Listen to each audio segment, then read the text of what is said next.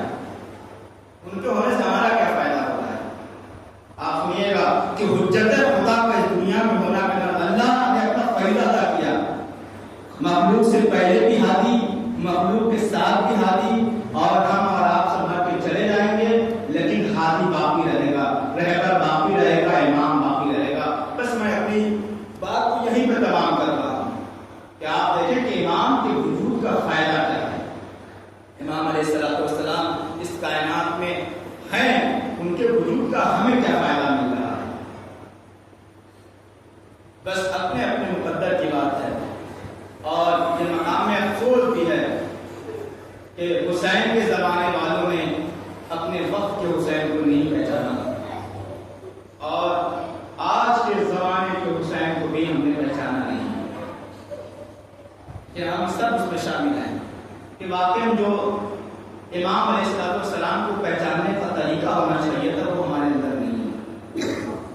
ورنہ اگر ہم امام کو پہچان لیتے اور اس بات کے اوپر عقیدہ رکھتے کہ مسائل کے مرحلے پہ تو میں طے کر رہا ہوں، آخری بات عرض کر دوں کہ اگر ہم امام کو پہچانتے ہوتے اور اس بات پہ عقیدہ رکھتے کہ اس فرش ادا کے اوپر امام زمان علیہ السلام آتے ہیں، تو ہم اپنے گھر سے مجلس کے نام پہ آ کر کے باہر کبھی کھڑے نہیں ہوتے۔ میں کسی کو طرز نہیں کر رہا ہوں، یہ میں ہم سب اپنی بات کر رہے ہیں کہ ہم اس بات کو یقین نہیں، ہمیں بس ہم سن رہے ہیں کہ یقین نہیں ہے۔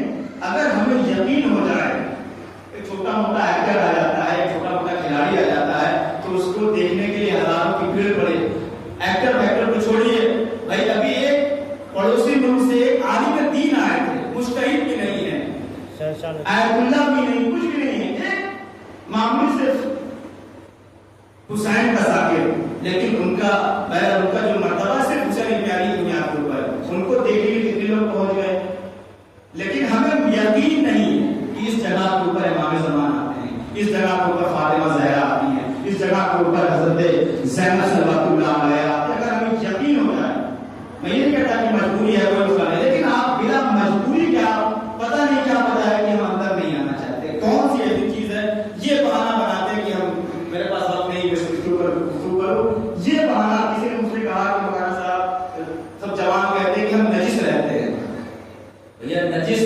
مسجد کے لیے مشکل ہے، امام بارگاہ کے لیے کوئی مشکل نہیں ہے، یہ بہانہ کیوں نجس رہتے ہیں؟ ایک علی کا چاہنے والا، میں نے کسی مجلس میں کہا تھا، نہیں پتا کہ آپ کے پہلو میں کون انسان بیٹھا ہے، آپ کا بازو کس امام سے ٹچ ہو رہا ہے، آپ کا یہ کاندھا کس، آپ کو معلوم ہے کہ آپ کے بدن میں کون بیٹھا ہے، تو آپ باوضو پر کیوں نہیں آتے؟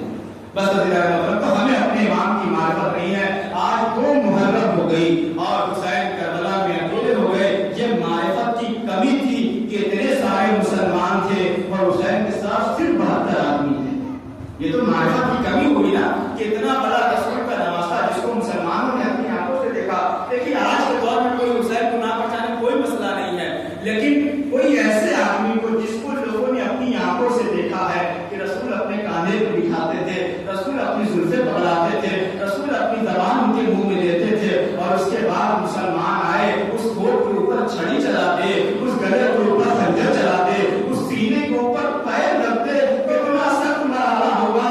آپ نے محسوس نہیں کیا حسین کا سینہ قرآن سے افضل ہے، قرآن کے اوپر پیر رکھنے والے کو دنیا آج برا بھلا کہہ رہی ہے، لیکن کربلا کے میدان میں ناطق قرآن کے اوپر گھٹنوں کے بل شبر سوار تھا، آج یہ مسلمان اسے رضی اللہ کہنے کی شکل میں پڑے ہوئے۔ جزاکم اللہ، خدا کوئی غم نہ دے سوائے غم مظلوم کربلا کے۔ آج 2 محرم ہے، حسین کا مختصر سا قافلہ وارد کربلا ہو گیا، ابھی آپ کے سامنے ہماری آئے گی، سلطنہ برآمد ہوگا، تابوت برآمد ہوگا، عالم برآمد ہوگا، آپ زیارت کریے گا۔ بس میں تھوڑا سا مسائل پڑھ دوں۔ روایت بتاتی ہے کہ مولا علی علیہ السلام کسی جنگ سے گزر رہے تھے، کسی مقام کی طرف سے جا رہے تھے، کربلا میں ان کا گزر ہوا۔ ایک مرتبہ ان کے صحابی ناقل ہیں کہ جناب امیر علیہ السلام گھوڑے سے کود پڑے اور میں جسے کربلا کی زمین میں کوئی چیز تلاش کر رہے ہو، صحابی قریب آئے، مولا کیا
مسلم کہتا ہے